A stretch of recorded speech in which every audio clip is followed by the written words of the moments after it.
Still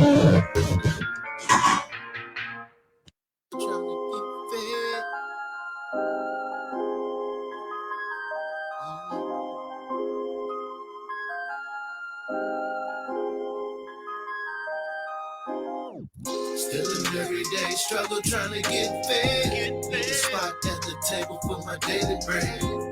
Wonder why we thuggin', or we misled. Start we dog when we trying to break that daily bread.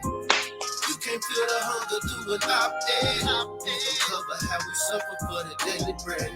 Sometimes that pressure make me feel like I'ma lose my head. To make sure my MCs get that daily bread.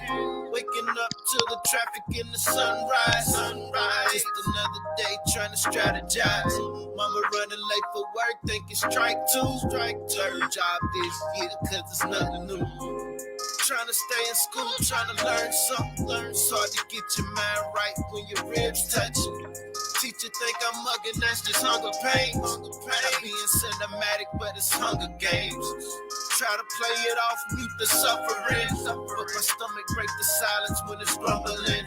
So it's quarter cakes, chips, and ramens. Hunger is something one of five shorties got in common.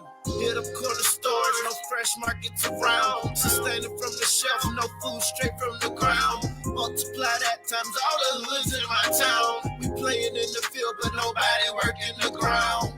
Still an everyday struggle trying to get fed. Need a spot at the table for my daily bread. Wonder why we thuggin', or we misled. Start we dog when we trying to break that daily bread. You can't feel the hunger through an op-ed. Don't cover how we suffer for the daily bread.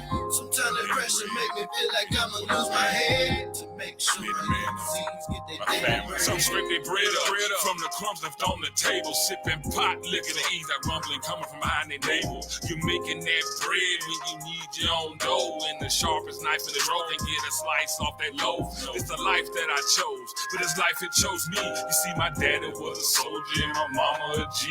I'm talking integrity, legacy, how to march when I step. If granny cooked it, all you heard was to nothing left. Heard a scrape on the plate, but if you don't work, you don't eat. You gotta earn your own keep. What a man sows is what a man reaps. Daddy took his machete, then he handed to me and said, keep swinging and chopping until the way I can see. Adorn the armor of God when I step on the street, knowing the Lord protected me from my head to my feet. Granddaddy took his old machete, then he handed to me and said, keep swinging and chopping until the way I can see my daily bread. Still an everyday struggle trying to get fed.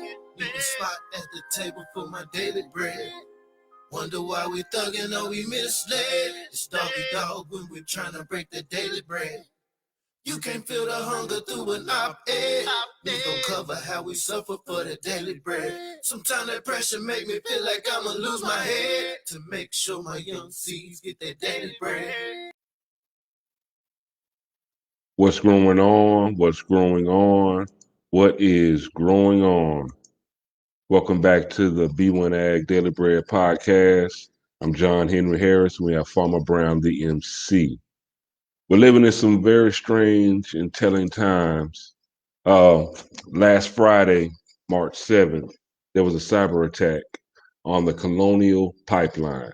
Now, the Colonial pipeline is one of the largest gas pipelines in the country and supplies 45% of the East Coast with their gas. I would like to show you a visual rendition of the Colonial pipeline. This is it starts from the bottom of South Texas all the way through Louisiana, Mississippi, Alabama, Georgia, through Carolinas, North Carolina, South Carolina, and Virginia, all the way up to Maine. This is a major gas pipeline that supplies basically the half of the gas on the East Coast, and this affects almost the entire Southeast. Now, what we're going to talk about today, because with this with this shortage, this pipeline shutdown going on about 5 days, and they don't have an ending or a day that the pipeline will be restored. They don't have that in sight. Uh, we're talking about the Colonial pipeline hack and how it highlights the need for us to grow harder. Because without no gas, because I'm here in South Georgia. South Georgia is actually right now one of the most impacted places as far as the gas pipeline being down. Like I'm in a city called Waycross, Georgia. Right now, there is no gas. Like if you don't have any gas in your car right now, you're pretty much SOL. You're out of luck. And what I know is that if there's no gas here, that means that everything that needs gas, as far as the infrastructure, is in danger. So the delivery of food to stores, the delivery of products to stores, things of that nature, all of that is going to be disrupted. And we're going to take a deep dive into the supply chain and the fragility of the supply chain and what it does affect. Farmer Brown, uh, let's dive deep and get to a real good discussion so we can get our audience to understand the importance of strengthening everyone's local food system. First, I'd just like to say peace to the B1AG family. In the words of former President Obama Chief of Staff Rahm Emanuel, never let a crisis go to waste. Right now, we find ourselves in the eye of a perfect storm that's brewing around what we'll call the concept of North America. And so I know a few people the other day heard Biden speaking about, the jobs, out of 1 million jobs, only about 260,000 have been filled. And so he basically laid the hammer down like, y'all knockers got to go back to work or we're going to start cutting the food assistance. And I think 4 out of every 10 jobs or jobless people right now are being supplemented by taxpayer dollars, which is a good thing. These are families in need. We know anytime something goes wrong, it's the melanated community that reaps the brunt of the problem. You also think about a lot of shortages going on right now. We had spoken a few weeks ago about the Suez Canal and the blockage there and how that disrupts the food chain. Not only that, the Biden administration is slowly tempering down the food box program. This was a program that was put in place. There's literally 167 million food boxes that were delivered to different families around the country. This was also a way to help farmers who are having to dump their milk and other farm products, basically to stay afloat. So when we're here at B1AG, we really like to focus on the food security, economics. How does it affect the farmers? How does it affect those of us that like to eat? Those of us that want to feed our loved ones? Those of us that want to see the next day, the next year, the next decade, the next generation? All of these things are coming to a head right now. We don't want to take this skies falling approach to this discussion, but like you said, there's so many things happening right now. I feel like a lot of our attention is being diverted in all of these different areas, whether you're talking about relationship gurus, whether you're talking about different entertainers, and we got to look at our food security, because if we're not eating, then none of anything else that's being discussed mattered. And so I definitely look forward to having this discussion and how can we grow harder? We've heard about chain gangs. We need grow hard gangs in every hood in America.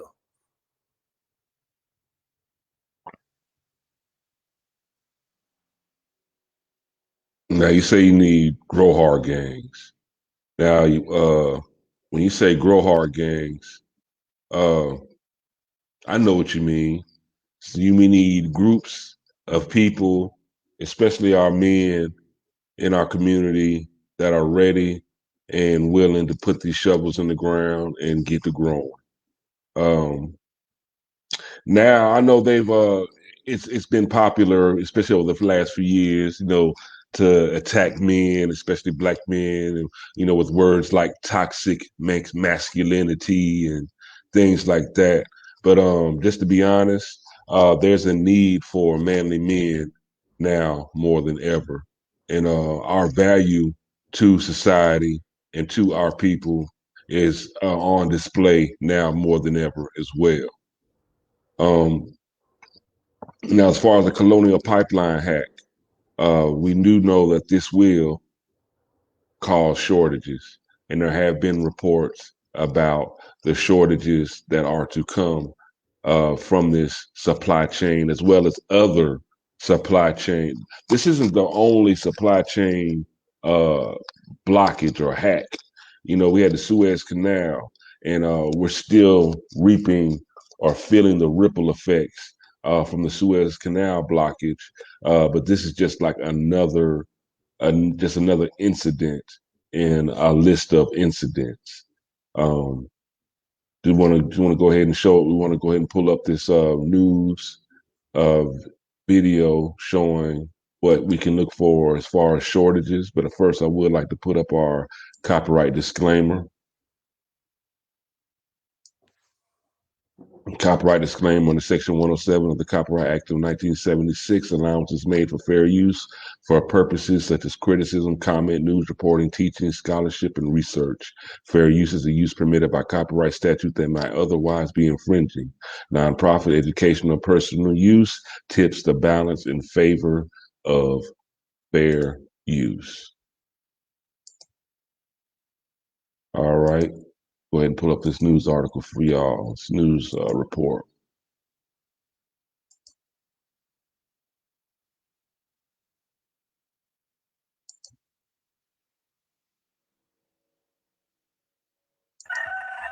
This morning, from sandwiches to tenders to nuggets to wings, some Americans are having a tough time finding their favorite meal. It's kind of a crapshoot to see if they show up or not.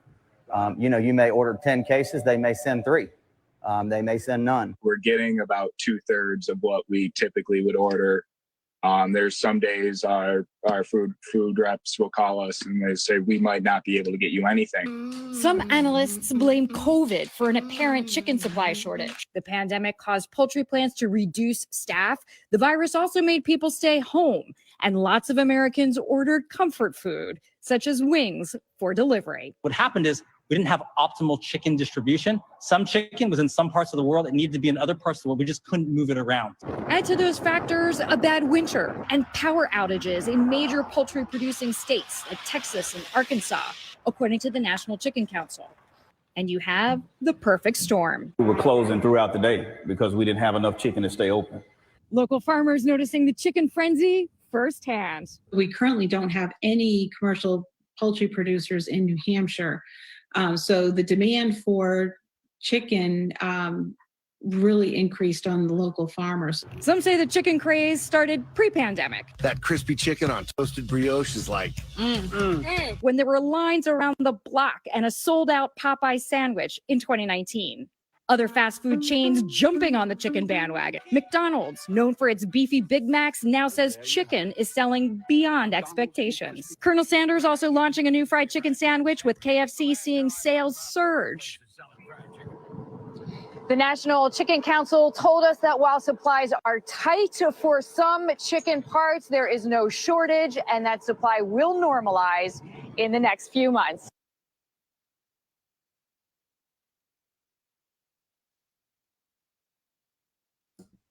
Now, B1 family, I would like to let you know that the shortage does go beyond chicken. Okay, they're talking about lumber prices are soaring, even things like ketchup. There's going to be a shortage on ketchup, and a long list of other commodities in the coming weeks. Farmer Brown, can we speak to the family about these supply chain disruptions and the things that we can expect to see, or they're expecting us to see in the upcoming weeks? So let's look at the information going back to what we were talking about. Biden saying that people need to go back to work. A lot of the articles, if you're Googling right now with this work shortage, they say 48% of what we call North American women don't want to go back to work. We're not here to get into a gender divide. Personally, I believe in the perfection of the Most High in whatever form that we may see this as, or the grand architect or engineer of why we're here. There's a reason that the skull is hard and the brain is soft, and the skull is outside of the brain protecting it. When we think about this concept of what we'll call masculinity and high value man, right now, in my modest but very honest opinion, this is our time to shine. Black melanated men.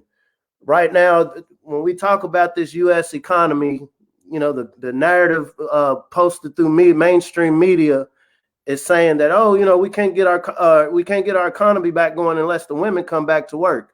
As a father, as a protector of what I would like to see myself as a protector and a provider, I realize, like, outside of a job, outside of a check, I really need to, work on my skills of, am I working with other men to really provide this structure that's going to help us build at least a safe food secure system locally.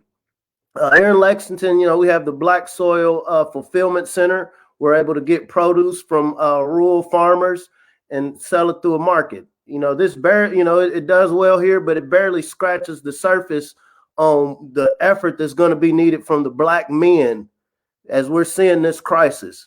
The point I brought this up about what they're saying about the recovery is, even with all of these problems, we don't see the administration taking this, prioritizing making sure men are back in the workforce. You understand, any sort of functional family unit or traditional family unit as we see it, you need a working male. I'm a proponent of, okay, we can't pass a good job down, but we can pass down skills, we can pass down assets. In our conversations that we're having amongst each other, are we talking about who's scoring the most points or growing the most produce? Who's building the best man caves, or who's building the best garden structures? Who's riding around in the flyest cars, or who's distributing the most produce to the people that need it? We really need a code right now. We really need a code right now. When we talk about this crisis, in my 40 years here, I don't think there's ever been a time more evident that we have to really figure out ways to work together to address this food issue. Ketchup, that's a tomato product. It's a value-added tomato product. Not only ketchup, when you think of, they're talking about wood is going to cost more. So when you're talking about this wood, you're talking about your toilet paper, other paper products. And guess what? This system is set up where the taxpayers, the low people on this totem pole, are the one that bear the brunt when all of these different expenses start hitting us. Like you said, we're right now, every store has about 3 days worth of food anywhere you go. When we were preparing this show today, you were telling me that down there you saw a lot of white men pulling up with these big 50-gallon tanks, filling their tanks up with gasoline. And I think you'll touch on that a little later. But as a family, when we think about all of these things we're discussing right now, are we discussing the basics of what gets us from point A to point B daily? This isn't about the skies falling. Like I said, I would really like to reiterate, this is one of the best opportunities as a people that we've had in decades. We were talking with Dr. Boyce the other day, Peace Lee T. We were talking to Dr. Boyce the other day. Black male unemployment was lower than white male unemployment in 1925. I repeat, males like myself and yourself, our unemployment was lower than white males in 1925. What was going on in 1925? We were agrarian. We were carpenters. We understood how to create things because we didn't have a choice. We knew that we wasn't going to go to the labor line or to your local unemployment line and get the love. My grandfather fought that case back in the 40s, Jerry Claiborne, but we didn't have an option. We had to work together. And this is how you develop the black towns, the Black Wall Streets. When Black Wall Street happened, there wasn't a social media to broadcast around the world that, hey, this is going on here. Somebody's bombing our city that we built from the ground up. And so we have to not only look at, because there's a lot of people that are scared of building. There's a lot of people scared of building because there's this mindset, well, man, if we build, they just going to come and tear it down. We don't have an option to have those worries anymore. And, when we talk about high value male, high value means you're bringing something of value to the table. And our hands right now are more valuable than ever. Our brains are more valuable than ever because we need to build a food system. These are building the high tunnels in areas where it's cold. These are building the garden systems in areas where, in urban areas. These are constructing the the vertical gardens. These are constructing the rooftop gardens. The technology, the material, all of this exists right now. Personally, I don't believe there's nothing that's going to fly down from space and suddenly fix our problem. We've already been endowed with what's going to be needed to address this issue. Because I guarantee, making sure these black folks are fed is not the priority of what's going on right now. As I said, you have a culmination of this perfect storm going on of all of these issues. Depending on what news you're looking at, the people behind what we're calling the pandemic, a lot of wagons are circling because white people's bags are being affected. And so, what do they do? The scared dog is going to yelp out the loudest. A lot of dogs are being cornered right now, as far as, some of the what we'll call nefarious activity going on. And so, the tinfoil, putting on my tinfoil kufi briefly, this pipeline was a result of something else. This wasn't just a random act. Even the government acknowledges that, okay, this was a terrorist attack. A lot of times we paint this face of terror as somebody with a turban and sandy skin. You had said earlier, we were laughing about it, sometimes the terrorists have on the geek glasses and suits. People's bags are being affected. And so in turn, we're seeing all of these unpredictable things happening that are, regardless of what the political implications are going to affect our communities. Once again, what happened in Houston, Texas, and Texas this past winter should have been a wake-up call for all of us to at least, let me turn this TV down real quick and think about, now, what if this happened where I'm at? What if, no matter what kind of car I got a Bentley, I got a Rolls Royce, I got a Lamborghini, I got a Hummer. I can't go to a gas station and get gas. So what value? We throw this word value around. What value does that have? I got hundreds of bands in my pocket right now, but every store I go to doesn't have the things I need these bands for. And so when we have these conversations, peace to the elder Nilly Fuller, we don't need to have parties right now. We need to have business meetings addressing some of these concerns. And it is my contention that if you're not going to get everybody. Everybody's not going to agree that, hey, our food security is a problem. And so all we need is a critical mass. When I talk about these grow hard chain gangs in every hood in America, this is literally a few dozen individuals that agree within the melanated community that we need to make sure, regardless of what these folks got going on, we can at least eat. We at least know that there's X amount of square feet or acreage within any hood that is being allocated towards producing food. Like I said, whether you're talking about your high tunnels, whether you're talking about your raised bed gardens, your rooftop gardens, do we have a network of people that own that have lawns? Because we know an individual needs 200 square feet for their annual consumption of produce. A family of four needs 800 square feet. We see the technology in Compton, California right now. They were able to condense 750 acres into a 95,000 square foot space. Do we have multiple models like this around the country? We've been talking about Master P. He took his absolutely more community gardens. This should be normal. This should be culture. The same way we have bars and barbershops, we should have community gardens, and it shouldn't be looked at as a cute activity. It shouldn't be looked at as a pet project. It shouldn't be looked at as something that the gentrifiers do. This should be something that we, as the occupants of these communities that are getting the brunt of everything, see as culture, lifestyle, trapping out the bando, trapping fresh greens out the bando should be just as normal as anything else we're trapping. Because, I mean, you can only consume so many drugs, but that's not going to nurture your offspring. You can only consume so much entertainment, but I can't, my family's not going to live off of what I've been entertained by. So we're at a situation now where it's either fight or flight. And this fight, you can only do so much with your fist. And so I could punch, keep punching at this, or I can use my fist and start beating this soil, this proverbial literal soil.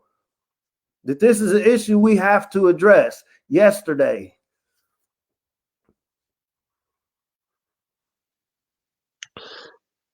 Now, circling back to this gas pipeline shutdown. As I stated before, South Georgia right now is being hit the hardest. So what people don't realize is how everything is interconnected and woven together. Okay, we have a gas shortage right now in South Georgia. The truckers the ones who bring all the supplies, commodities, whether they're, whether it's gas or whether it's food or whether it's other things that we buy, they can't run if there's no gas. So if there's no gas, these trucks can't get to all these stores. If there's no gas, some people can't get to work. Where we're at, there is no public transportation system. There's no buses. So if you can't get any gas in your car, you can't go to work. So think about how that's going to disrupt things. If you can't get gas, it just stops the flow of the infrastructure of this country. So that's why wherever your local place is, there needs to be a strong local food system in place where you don't have to worry about getting your tomatoes or or whatever from California or from China or from anywhere in the world. You can go up the block and get your own food, which has always been an issue and one of the key issues in food security or food insecurity is the ability to not only just produce your own food, but even to procure it. Here we're familiar with terms like food deserts. And that's because just the availability in a radius, of healthy food, that is not there. But we need to strengthen this up because of problems like this. If a pipeline is down or a little ship in Egypt or a big ship in Egypt clogs up the international tradeway for a week, all the food and produce and commodities that are on those ships that were blocked, that we feel that. We feel that in scarcity when they're not available, and also what is available, the prices will go up. So I hope that our audience can see the importance of growing harder. Not just, yes, we're talking about growing in gardens and stuff like that. But if you're able to scale up larger than that, do it. If not, it's fine. Let's look at the practicality of this. And so once again, the social marketing on how we see food production is a big piece of this. A lot of us see food, many of us see food production as I go to a store and I buy it. If it's not in the package, then I can't accept this and it's not USDA approved. I can't accept this as natural. We had a brother on the other day, CJ, piece that Simply made. He was talking about, they have some very good livestock. I've gone out and seen their cows, and he was just talking about how some people the USDA inspect where you're raising these cows, and he's like, we give these cows nothing but natural hay. We feed them health supplements to keep their vitamins and all of that up. But because we have this stigma in our mind that food is not good unless it comes in a package and has a USDA approval, and I'm definitely a proponent of food quality. But we have to reform our minds and how we see what quality food looks like. When we talk about organic is not going to look the same every time. If I grow 2 organic cucumbers, they're not going to look the same. When you go to a store and all of your food looks the same, that means there was some science, whether you want to say it's good or bad, that went into making this uniform.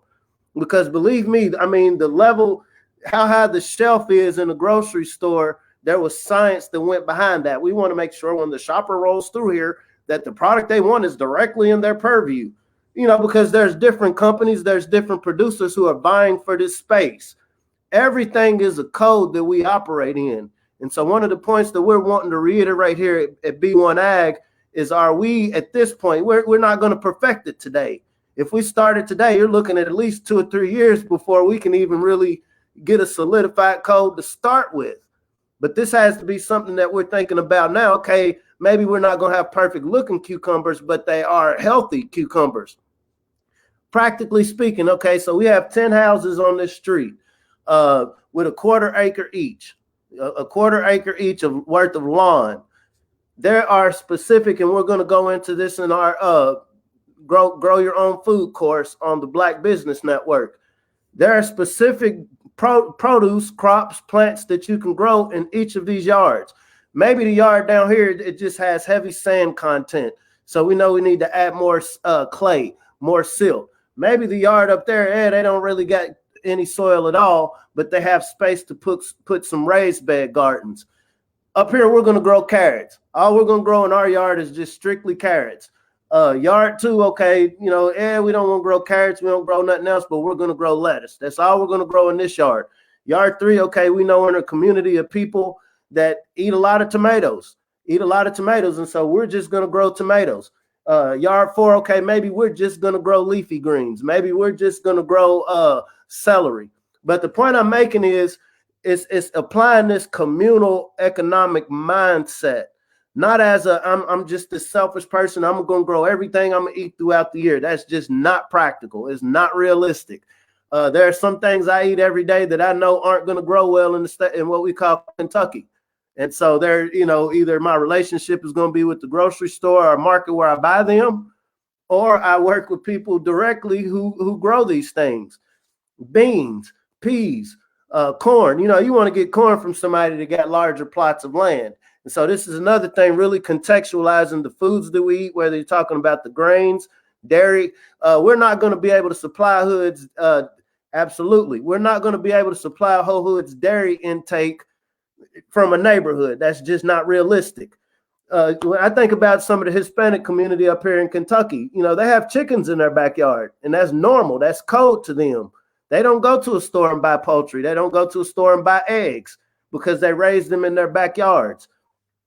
How do we apply some of these same principles within our communities across the country? This is not about, everybody kumbaya, let's hold hands and just start gardening. This is real codified strategies. When you're talking to your neighbor, hey, man, hey, sister, do you want to eat? Do you like eating? What are the things you eat? Do a needs analysis. Take a very strategic approach. What are the needs analysis within my community? If on this 10-house block, I know nobody eats cauliflower, for example, don't waste space growing cauliflower. Nobody on this street is going to eat broccoli. I would suggest broccoli because it's a superfood. But don't grow what people don't eat, because even if you're wanting to think about ag business, because another part of B1AG, we want to think about business too. We don't want to just get into survival mindset, as well as we want to survive, but we also want to think about enterprises. When we see that, okay, it doesn't seem like a too high priority getting men back in the workforce, what are the things we're creating? Because we know as long as people have stomachs, there will be a demand for food. And so this goes into having these conversations. What do you eat, bro? How much of this do you eat? How many people in your family do you have? And then you start getting to very specific math.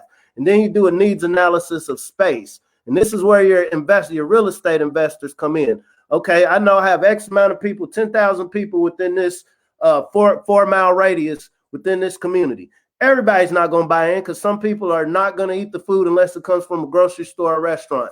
That's cool, bro. That's cool. Do you? But for those of us that see the bigger picture and can see the writing on the wall, okay, we just need X amount of us that agree to have this conversation of you going to grow this here. We'll flood these extension offices. Hey, I got this type of soil. What are the amendments? Hey, I want to grow this particular produce. What are the things I need in my crop? What is the maintenance for this cucumber? Because that's going to be very different from my squash, very different from my tomato. This is all information that exists. There's power in truth, and we also know there's this concept of truth hiding in plain sight. But when I've murkied the water, I got y'all thinking about these social issues. You're not thinking about our existential issues, such as food security. Like I said, let's not let this crisis go to waste, B1AG family. We have a grand opportunity right now. I feel like we're at a point now, like, who you going to go run and tell that you have a problem? The very factions that you will run and go tell are part of the people who's setting this in motion, not out of being mean, but profit. Everything is driven by, is this going to affect the bottom line? And so right now, this is our chance to reassert, not insert, because we've already been in this space. We're the ones our ancestors are the ones that created the wealth of this country. I think back in 1964, the Honorable Elijah Muhammad had already talked about the three-year economic blueprint.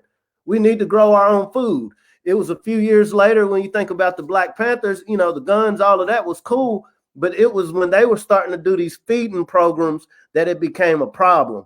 You know, me, I'm a troll by nature, so I'm like, okay, if you're going to hate me for it, let me give you a reason to hate.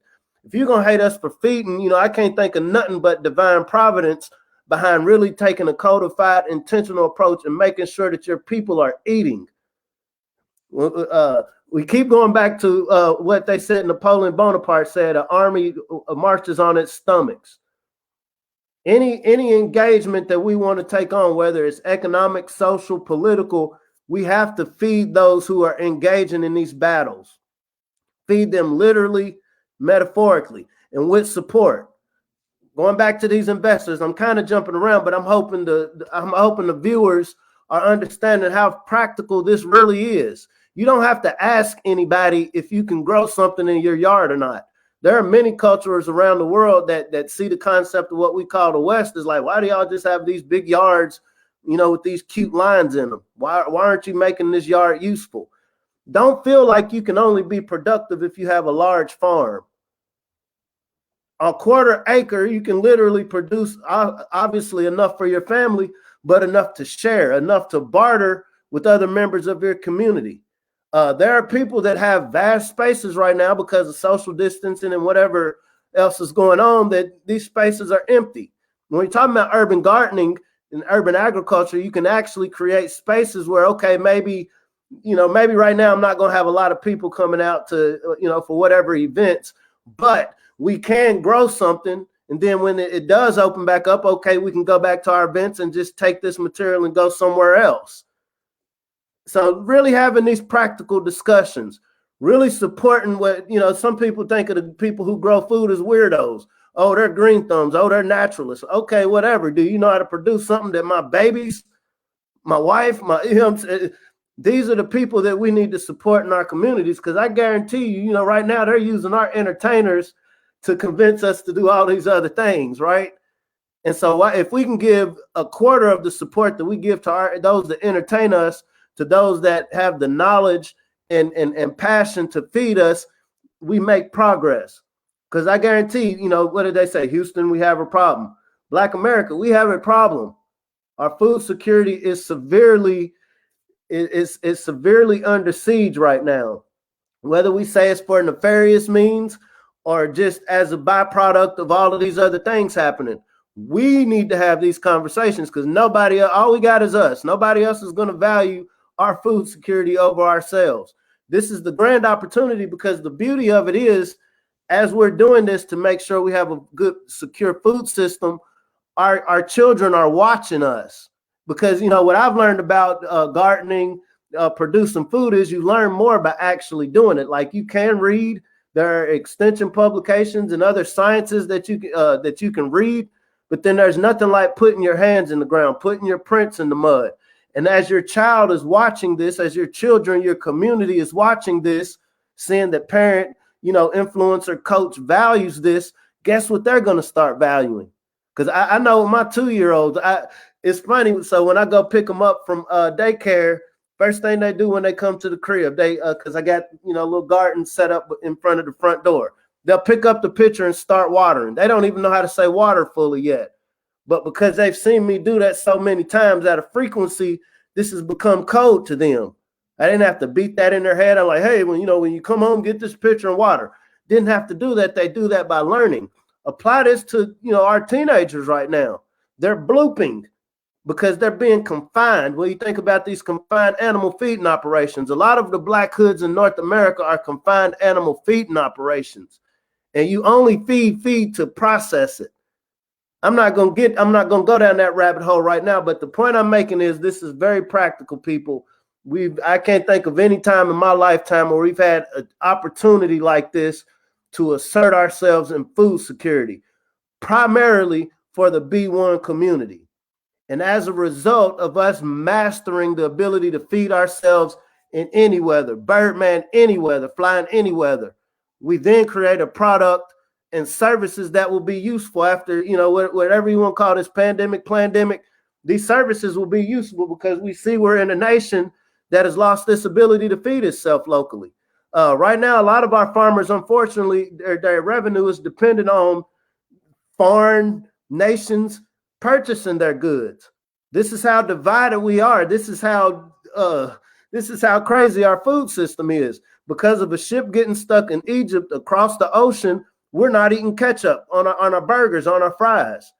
We can see this as a problem, or we can see this as a grand opportunity to claim our fame.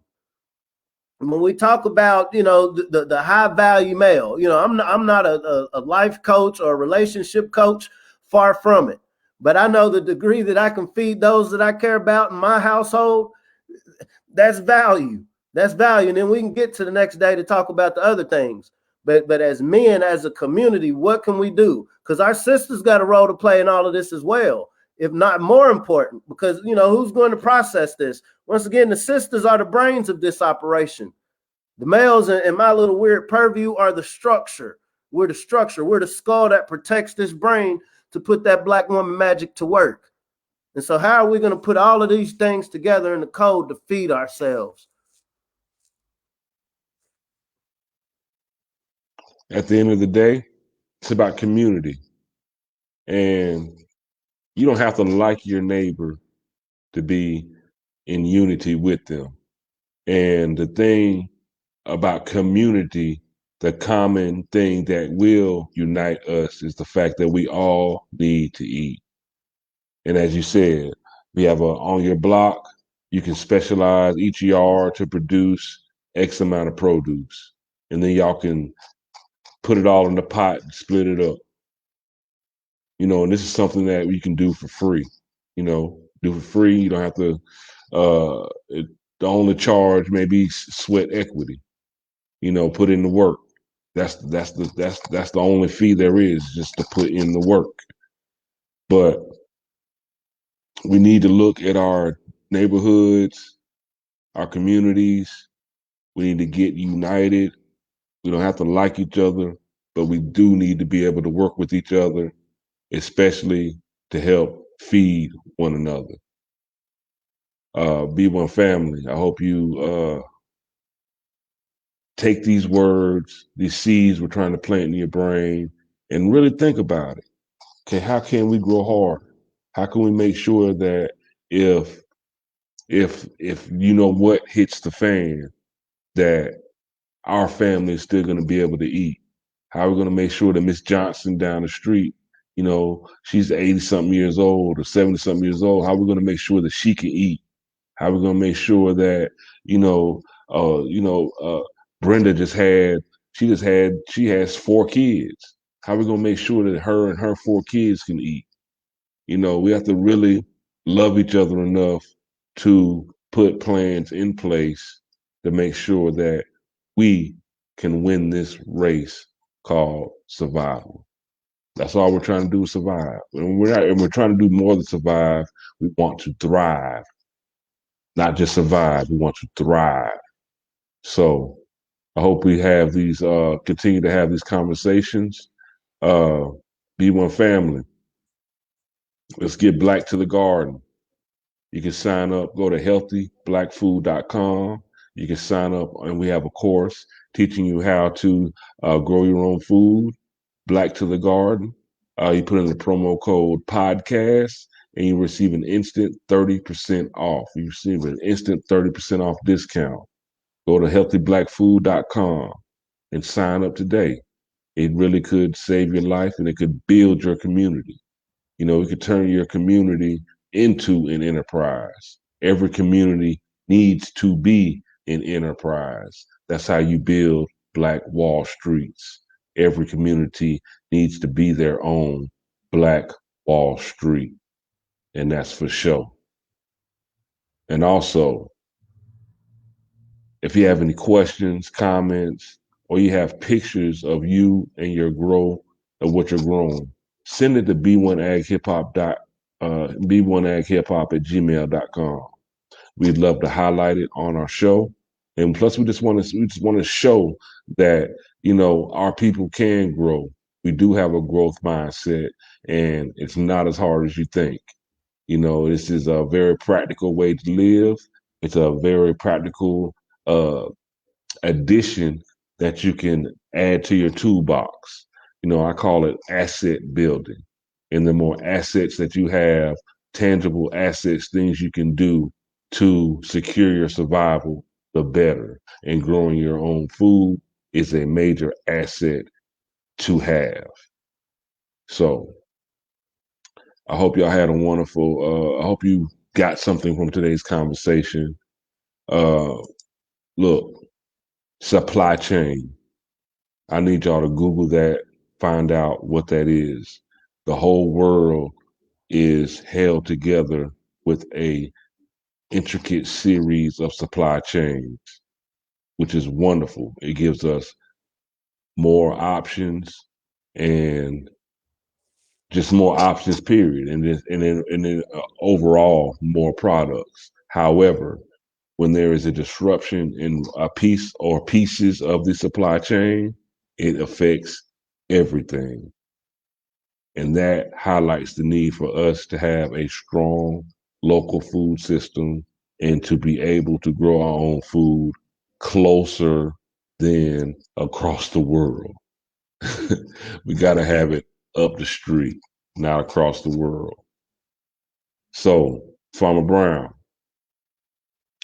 hey man, want to tell the people and keep drilling it in their heads that if they really want to know something, what do they need to do? We're in our finest hour, family. Let's learn how to grow something.